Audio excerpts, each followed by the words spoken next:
tó then àwọn ọ̀nà kan wá wà tí àwọn bàbá wọn tọ̀ yẹn àwọn adaran láti ìbẹ̀rẹ̀ tí wọ́n dẹ̀ ń work towards that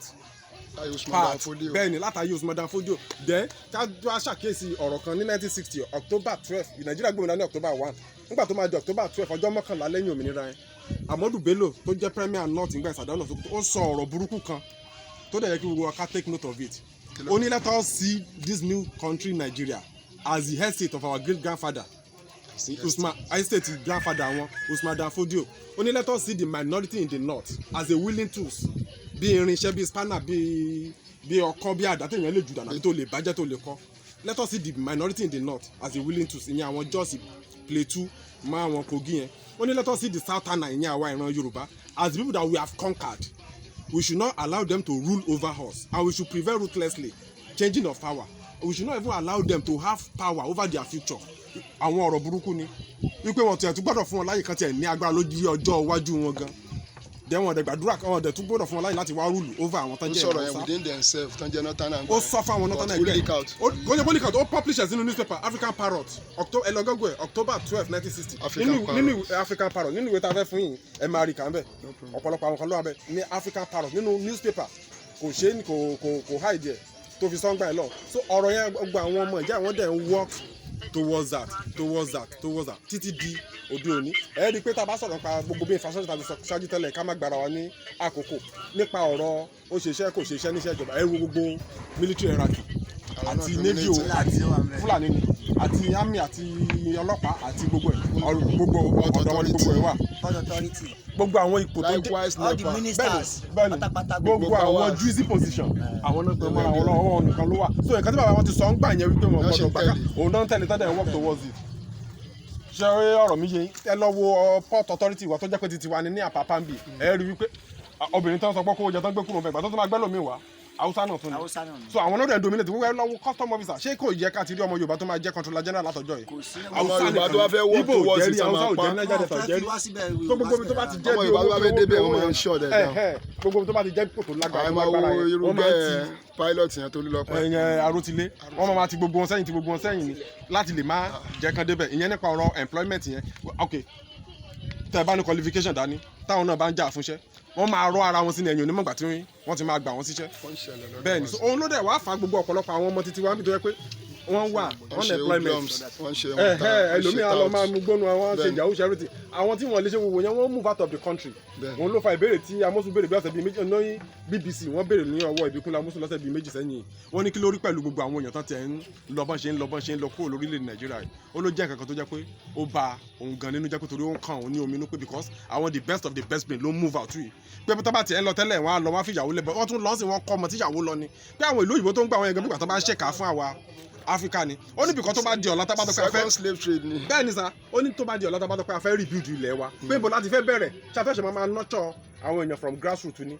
àwa dẹ̀ ti ṣe tán sí láti lè tún ilẹ̀ títí wa ṣe torí onílù òní jẹ́ kó bàjẹ́ ìdí nìyẹn tá a ṣe dìde pé a nídìí òmìnira ara wa òmìnira Yorùbá nation yẹn òun ló jẹ wá lógún so géèmù tó bá dẹ̀ ti kò ń la máa ta ayò tó kù lọ́wọ́ ẹ̀ nìyẹn fún àwa ìran Yorùbá láti lè bọ́ kúrò ní oko ẹrú láti lè regain ní position wa ipò wájú aṣáájú tí Ọlọ́run ti kọ́ máa wa láti bẹ̀rẹ̀ yẹn ìdí nìyẹn táwọn bàbá wa ṣe dìde wọ́n lọ join UNPO ìyẹn àwọn àjọ tó ń jà fún irú nǹkan báyìí ní àgbáyé wọ́n join ẹ̀ ọ̀dọ̀ tó gbogbo oríṣiríṣi ìgbésẹ̀ mi ẹ rí i pé níjẹta ń sin rédíò kan bẹ̀rẹ̀ iṣẹ́ wọn pè ní rédíò Ìjàngbara tó jẹ́ ti ilẹ̀ Yorùbá wa náà ó ti bẹ̀rẹ̀ iṣẹ́ láti bí ìjẹta ti gbọ́ àbí. ok so bẹ́ẹ̀ lọ ẹ jẹ́ ká wá wo security architecture ìyẹn ló burú jù mission táwọn bíbí dẹ́ni ni pé wọ́n náà fẹ́ subjugate gbogbo wa kán pa wá run àwọn díẹ̀ tó bá kù kán jẹ gàba lórí wọn kán dẹ̀ gba gbogbo ilẹ̀ wa kó torí pé Ọlọ́run ti jogún gbogbo ilẹ̀ Nàìjíríà pátápátá fún ìran wọ́n sọ́rí wọ́n ní bàbá àwọn Usman Dan Fodio pé Ọlọ́run ti jogún gbogbo ilẹ̀ Nàìjíríà fún pé àwọn dẹ̀ ti ṣe tán sí láti wá gbà títí mọ́ Benue títí dé etí òun ni pípa yẹn ṣe ń wáyé àwọn tó pààyàn Benue wíyá last 2 weeks. bẹ́ẹ̀ni pẹ̀lú jọ́ọ̀sì náà tó àwọn tó ti sọ di willing to sí wọn ni òun ni pípa yẹn ṣe ń wáyé ẹ jẹ́ ká wò ó sìn irú Aborode ó wá láti Germany ó ṣiṣẹ́ fọ́dún màdógún ó wá dá ilé iṣẹ́ sílẹ̀ ó dá oko sílẹ̀ bí ẹ̀dẹ̀ lọ kidnap ẹ gba 5 million lọ́wọ́ family ẹ̀ ẹ wá dé òun mọ́gi ẹ wá ṣapá ẹ wo ti Gbénga Owólabí tó ṣẹlẹ̀ ní Ògbómọ̀ṣọ́ bí oṣù mẹ́ta sẹ́yìn ó wá láti Amẹ́ríkà òun náà dá oko ráìsì ó dá tiṣu ó dá oko ewúrẹ́ ó wá tún kọ́ hòtẹ́ẹ̀lì síbẹ̀ wọ́n dẹ̀ jí gbé ní Ògbómọ̀ṣọ́ bí oṣù bíi mẹ́ta mẹ́rin sẹ́yìn yes wọ́n dẹ̀ jí gbé wọ́n ní káwọn family ẹ̀ lọ mú owó wá wọ́n mú owó wá tán wọ́n gba 5 million wọ́n pa ọmọ tó ń bá ṣiṣẹ́ tán jí gbé wọ́n pa ọlọ́kadà tó gbé wọn lọ ẹni tó gbé owó lọ nìkan náà pa tí òkú tó rápálá onúgbó tó ráyè sá lọ Amẹ́ríkà ló ti wá so nígbà táwọn ará Amẹ́ríkà gan àwọn èèyàn l'Amẹ́ríkà náà tán sọ pé òkè pé ó ti kú tòótọ́ wọn ló ti kú wọn ní wọn fẹ́ wá sin òkú wọn làwọn máa sí wọn ní bọ̀tà àwọn ò ní wá Nàìjíríà wọn ní kàn gbé òkú ẹ̀ wá sí Amẹ́ríkà náà ni Amẹ́ríkà náà gbé lọ tán ti lọ sí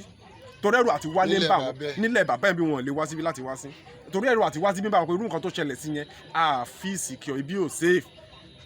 ọdẹ sọ pé wọn Nàìjíríà bẹ́ẹ̀ ni káwọn wọn tún wọn máa ṣe ẹrú ní ilẹ̀ bàbá wọn lásán pé àsìkò náà ti tó sìn wọn ò dẹ́ ń ṣe pé bóyá nǹkan tí ò ṣẹlẹ̀ rí lágbàáyé ó ti ṣẹlẹ̀ rí sí àwọn USSR ó ṣẹlẹ̀ ní Yugoslavia ó ṣẹlẹ̀ fáwọn Czech Republic ó ṣẹlẹ̀ pẹ̀lú àwọn Slovakia Czechoslovakia àti Slovakia wọ́n jọ wà papọ̀ tẹ́lẹ̀ ni kálukú yíyà lọ́tọ̀ọ̀tọ̀ even ó ṣẹlẹ̀ láàrin Netherlands àti Belgium so tí a bá rí bẹ́ẹ̀ tá a bá lè control security architecture fúnra wa. ṣé Cameroon òpin Abazonia wọ́n sì wà papọ̀ wọ́n ti pè tán sí tá a bá lè gbà tá a bá lè take over security ara wa gbogbo nǹkan ló máa sùn wá bọ̀ Ọlọ́run ti bless ìwà nǹkan tó wà nílẹ̀ tó pín. and agriculture wa tá a bá ní ká sọ̀rọ̀ nípa agriculture yẹn lásán country kan wà tí mo máa sábà fi ṣe example à ń pè ní Netherlands bí Netherlands ṣe wà yẹn ní in terms of land gbogbo ilẹ̀ wọn pátápátá kò ju 41,000 square kilometre lọ ilẹ̀ àwa Yorùbá ń bí ní Nàìjíríà nìkan 125 kilometre àmọ́ ni torí Ọ̀yọ́ state nìkan ní ilẹ̀ Yorùbá mọ́ Kwara àti Ìjẹ̀ta 6 local government ní Kogi Ọ̀yọ́ state nìkan over 28,000 square kilometre lọ́yọ́ state Kwara is 36,000 square kilometre gbogbo state ilẹ̀ Ìgbò márààrún yẹn 29,000 square kilometre ni wọ́n Ògùn lásán is over 16,000 square kilometre Ondo over 15 Ọ̀ṣun 9 plus Èkìtì 6 plus ṣẹ̀rọ tábàṣì gbogbo ẹ̀ pátápátá papọ̀ is more than 125,000 square kilometre gbogbo Holland pátápátá 41,000 square kilometre ni wọ́n then ní 2019 Holland was second ní gbogbo àgbáyé tán export to agricultural produce síta oye tán tà ní ọdún yẹn nìkan was 94.5 billion euro. àwọn Yorùbá dẹ̀ ní iṣẹ́ àgbẹ̀ níṣẹ́ ilẹ̀ wa iṣẹ́ àgbẹ̀ níṣẹ́ ilẹ̀ wa practicing torí pé wọn jẹ́ ká practice oko táwọn èèyàn wa gan fẹ́ lọ máa dá torí oko tá ń dá yẹn wọn fẹ́ kí a benefit ń tara kó jẹ́ pé àwọn nìkan ló fẹ́ máa kó nǹkan fún àwa kan máa jẹ owó olùwà náà dẹ̀ náà sì tún lò control security wa kan tún control food security ní orí wa so ká má lè ní agbára lórí ara wa so ká má lè bọ́ra wa ká má tún lè ti òun tó lè ṣe lọ́wọ́ pa àwọn àgbẹ̀ lóko wọ́n á pa àwọn lóko ẹ̀rù á bá wọn ò ní lè lọ sí oko mọ́ wá fi màálù jẹ oko wọn so a máa wà force láti lè máa ra nǹkan oko títọ̀dọ̀ títí tí wọ́n nìkan ọba poison ẹ̀ náà so gbogbo ìdí èyí náà ni àrò papọ̀ ní orí ọ̀rọ̀ ti Netherlands tí mo sọ lọ yẹn ní 2009 yẹn 94.5 billion euro náà pa lórí nǹkan agriculture nìkan wọ́n dẹ̀ tún ṣì gùdù ní some other thing. wọn nílẹ̀ tó wà. wọn ní 41,000 square kilometre wọn ní ìdásímẹ́ta ilẹ̀ wa àwọn dẹ̀ ní more than 125,000 square kilometre ní ilẹ̀ Yorùbá ń bí gbogbo population ti ti wọn they are 17.2 million àwọn dẹ̀ lé níbi 60 million yẹn àwa ìran Yorùbá ní Nàìjíríà ń bí but they are achieving very great thing ṣe rí bẹ́ẹ̀ tó tọ́ wọn ọ̀pọ̀ tó wà ṣùgbọ́n ìgbé ayé wọn ó better ó times 100 sí ti wa. tó ń jẹ́ bá ti kó òun ìṣẹ́bùsùn wọ́n dé even ní orí tourism lásán àwọn ò ní facility tourism tó wa but wọ́n better wa they were number 22 ní 2019 tá à ń sọ yẹn Nàìjíríà bóyá bí number 17 owó tán pa lórí tourism lásán ní ọdún yẹn 15.6 billion euro gbogbo budget tí Nàìjíríà ṣe ní ọdún yẹn lọ́hùn tá bá ní ká calculate sí euro kò ju bóyá bí 8 euro lọ kò tó tán pa lórí tourism nìkan àwọn tẹ gbogbo Nàìjíríà dẹ̀ ní almost 200 million àwọn dẹ̀ ní 17.2 million kántẹ̀ ní ká pín owó yẹn gan lórí family sí family lórí jorí ẹ̀ mọ́jú tó máa kan ẹnì kankan ẹ̀ wọ́n wọ́n tó máa kan ti Nàìjíríà ń bì so bí ìgbà tá a kàn ń dọ̀lù ara wa ni pété abátọ́ pé bẹ́ẹ̀ remain Nigeria kò possible a lè remain mọ́ history is waiting for every one of us. bẹ́ẹ̀ni ìtàn dúró de gbogbo wa láti wá key into that history because Yorùbá nation ó certain nǹkan tá a máa gbà ní iṣẹ́ yẹn dẹ̀ ti jìnnà púpọ̀ jù no going back iṣẹ́ yẹn ti jìnnà púpọ̀ jù so ibi tí adé dúró ní lọ́wọ́ ènìyàn lórí food security yẹn à á lè bọ́ra wa iṣẹ́ outlet wà fáwọn èèyàn wa iṣẹ́ ọ̀gbìn and everything àwọn èèyàn wa wà ní Brazil tán jẹ́ Yorùbá tán ti ní owó ẹ̀rọ tó wọ́n fẹ́ wá invest lórí agriculture nínú ilé bí the same thing ní Germany bẹ́ẹ̀ ni Mexico so wọ́n fẹ́ wá sílé wọ́n fẹ́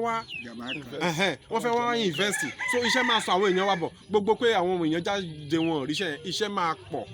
janturu even bójá military work bójá paramilitary ni àti ní gbogbo àwọn sphere of life gbogbo ẹ̀ ní àyè máa wà fún wa láti lè ṣe iṣẹ́ unemployment yẹn kọ́kọ́ máa di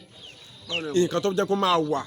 so minimal at that level then full security náà ó máa pọ̀ janturu security wa náà adé lè take over security wa fúnra torí à ń ṣe ọ̀lẹ ìran tí ọlọ́run dá tí ọlọ́run yàn fẹ́ gidi ni wá ilẹ̀ wa náà dẹ̀ tún dá we have one of the best fertile land in the world ní gbogbo àgbáyé bẹ́ẹ̀ ni ilẹ̀ wa dá kí la fẹ́ tá a ní ṣùgbọ́n gbogbo ìgbésí ayé wa ọwọ́ àwọn adaràn ló wà tí ò dẹ̀ yẹ kó rí bẹ́ẹ̀ ṣe ti gbọ́ sà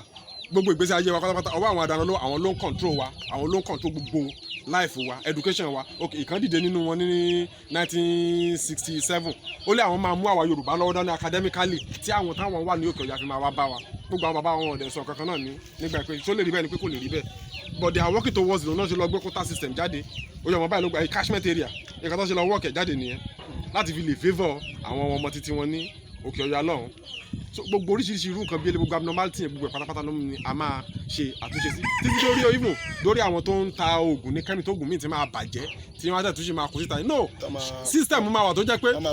bẹ́ẹ̀ ni system máa wà tó jẹ́ pé expiring date yẹn tó bá ti lè expire àwọn company yẹn fúnra wọn ẹ̀yin lè máa lọ kó bá wọn wọ́n máa kó míì fún ni tó rẹ́ ti sanwó ẹ̀ tẹ́lẹ̀ rí wọ́n á tún míì ṣe fún yín ni kó jẹ́ pé àwọn èèyàn á máa lo àwọn oògùn tó ti expire tó ti bàjẹ́ tá a máa affect kidney affect intestine irú àwọn ọmọ tó ń burú àwọn ọmọ kúénù tó ń ta kẹ́míkà ní ìlàsàmàjà tó yẹ pé fake náà máa tà fọ́pọ̀lọpọ̀ àwọn èèyàn ẹ̀wòrú nǹkan tó ṣẹlẹ̀ pẹ̀lú my pikin Kánò lọ́jọ́ kìíní àná àdéhùn nígbà tó máa trace history ẹ̀ wọ́n rí i pé ìlàsà náà ti wá ra kẹ́míkà tí yóò da tán fi lọ produce oògùn tó fi pa àwọn ọmọ wẹ́wẹ́ gbà yẹn lọ́hùn but adájọ́ ti give judgement ẹ̀kọ́ tó di pé wọ́n rí kúlẹ̀kúlẹ̀ ìdí ọ̀rọ̀ yẹn so gbogbo oríṣiríṣi àwọn nǹkan jákujàku tí ò tiẹ̀ mọ́yán lórí báyìí gbogbo ẹ̀ ló máa wà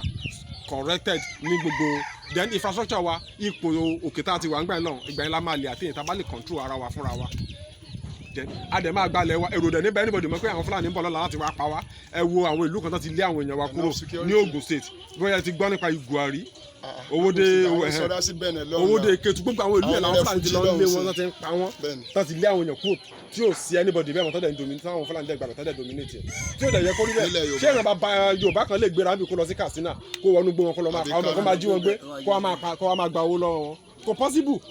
so ìrẹ́jẹ yẹn pọ̀ jù so ìdí nìyẹn tá a ṣe dìde pé àsìkò náà ti tó gẹ́nsìn láti lè gba ara wa kúrò ní ọwọ́ àwọn Fúlàní amúnisìn adarán ká dẹ̀ dá ìjọba ara wa ṣe iṣẹ́ náà dẹ̀ ń lọ lọ́wọ́ kò dẹ̀ ní pẹ́ mọ́ so gbogbo wa pátá náà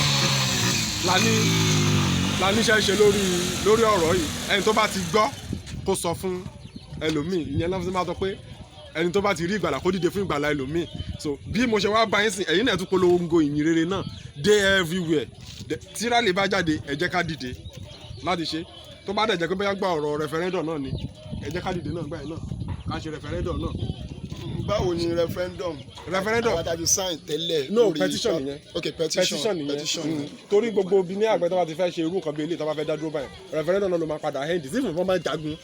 wọ́n tún ṣe máa ní ká tó padà lọ ṣe referendum náà ni ẹ wo ọ̀rọ̀ àwọn Sudan ṣọ́yẹ káwọn Sudan tó lọ ṣe wàlẹ́kùn àsàlám irú àwọn Sudan tó jẹ́ pọ́n jagunjagun yẹn ní South Sudan ṣọ́yẹ ká tó ní ṣe referendum mọ́ kò yẹ kán ṣe mọ́ but àwọn padà máa lọ ṣe referendum bíi play beside náà bíi ìbò náà ni yes or no ṣo faramọ́ Yorùbá nation yes tó bá faramọ́ no ìyẹn ni play beside yẹn so tí ó bá di àsìkò yẹn náà tó bá máa wáyé gbogbo àwọn náà ní pátákà dìde kájà tó sọ fún àwọn èèyàn wa náà láti lè jẹ́ kí a kárí bẹ́ẹ̀ ni ó lè di ká máa kárí dìde because ibi tí nǹkan lọ ń sìn kò ń ṣe nǹkan tó dẹrùn rárá àwa àdẹ lè sá lọ fi ìlú wa lẹ̀ ta ló wá fẹ́ bá wa máa ṣe àsìkò dẹ̀ ti tó ń sìn so gbogbo apáta láì gbà wọ́n lásìkò lọ torí wọ́n dúró dè wá ní ibòmíì adẹ̀rí pọ́jọ́ ti lọ aago mẹ́rin ti kọjá sí èní ní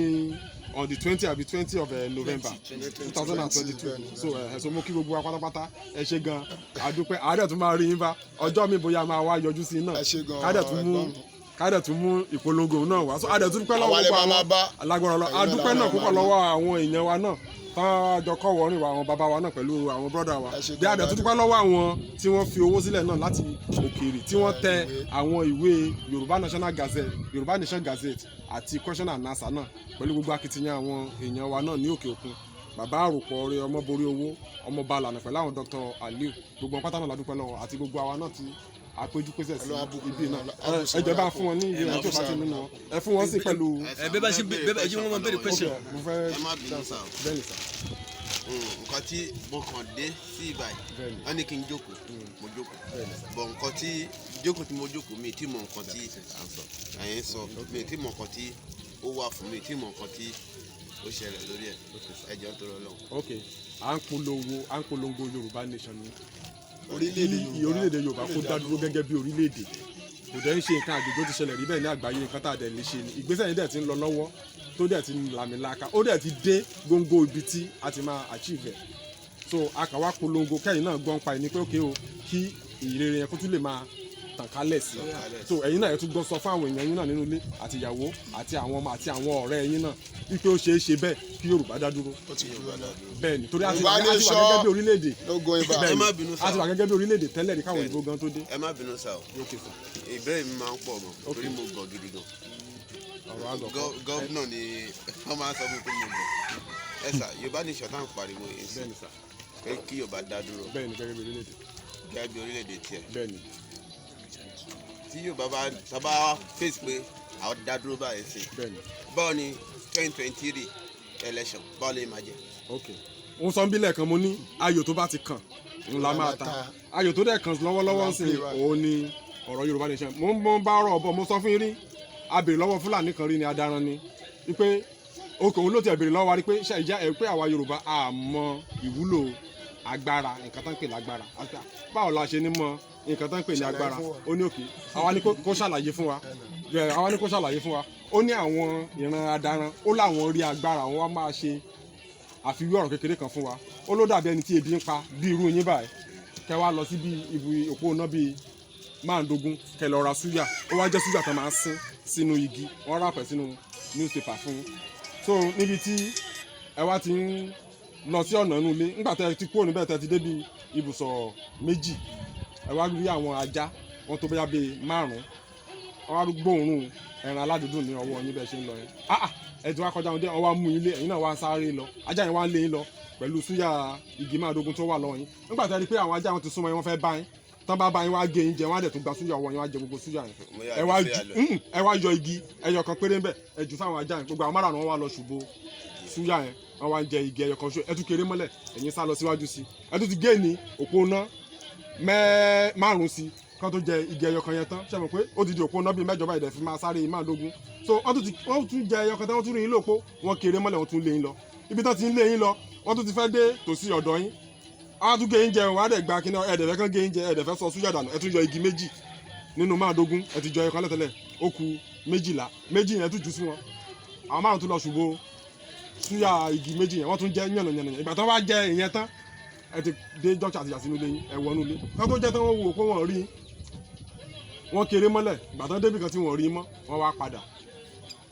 adarin yẹn wá sọ fún wa ó ní nínú àlàyé tí òun ṣe yìí ó ní òun fi àwa ìran Yorùbá ó lóun fi wá wí ajá ó lóun fi súyà wé ipò agbára tó wà ní ọwọ́ àwọn tí gbogbo wa jọ máa ń jàdó ó lóun wá fi àwọn Fúlàní wí ẹni tó fẹ́ lọ ra súyà yẹn fẹ́ni tó kó súyà dání yẹn ó ní bìkan tó ní ipò agbára yóò láwọn mọ ìwúlò ẹ̀ àwọn dẹ́mọ̀ báwọn ṣe ń mú dání ṣé ẹ̀ ń gbàgbọ́ yọ ọ̀rọ̀ mi sà ó ní agbára tó bá já ó ní àwọn ò ní gbà kán ṣe àì pẹ̀lú anybody mọ́ pẹ̀lú wa pẹ̀lú anybody mọ́ ó ní